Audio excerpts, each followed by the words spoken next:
అండి, welcome to my healthy cooking. ఈ రోజు మన హెల్దీ కుకింగ్ లో పాలక్ పన్నీర్ ఎలా చేస్తారో, అలాగే పాలక్ బేబీ పొటాటో కర్రీ అండి, అది ఎలాగో చూసేయండి.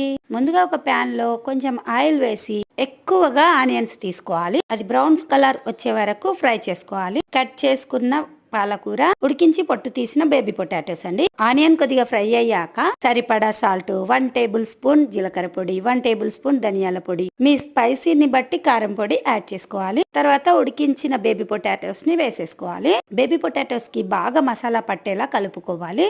ఇవి ఇలా సైడ్ డిష్ గా కూడా చాలా అంటే చాలా బాగుంటాయండి. నేను అప్పుడప్పుడు ఇలా ఫ్రై లాగా కూడా చేసుకుంటాను. మసాలా బాగా పట్టాక కట్ చేసుకున్న పాలకూరని వేసేసి సిమ్ లో పెట్టి దగ్గర పడే వరకు ఉడికించుకోవాలి. ఇలా జస్ట్ ఒక 5 మినిట్స్ లో ఉడికిపోతుందండి. ఫైనల్ గా కొత్తిమీరతో కర్రీ కంప్లీట్. మా మధ్యాహ్నం లంచ్ ప్లాన్ కూడా కంప్లీట్. నెక్స్ట్ షార్ట్ కూడా అప్లోడ్ చేస్తాను, చూసేయండి.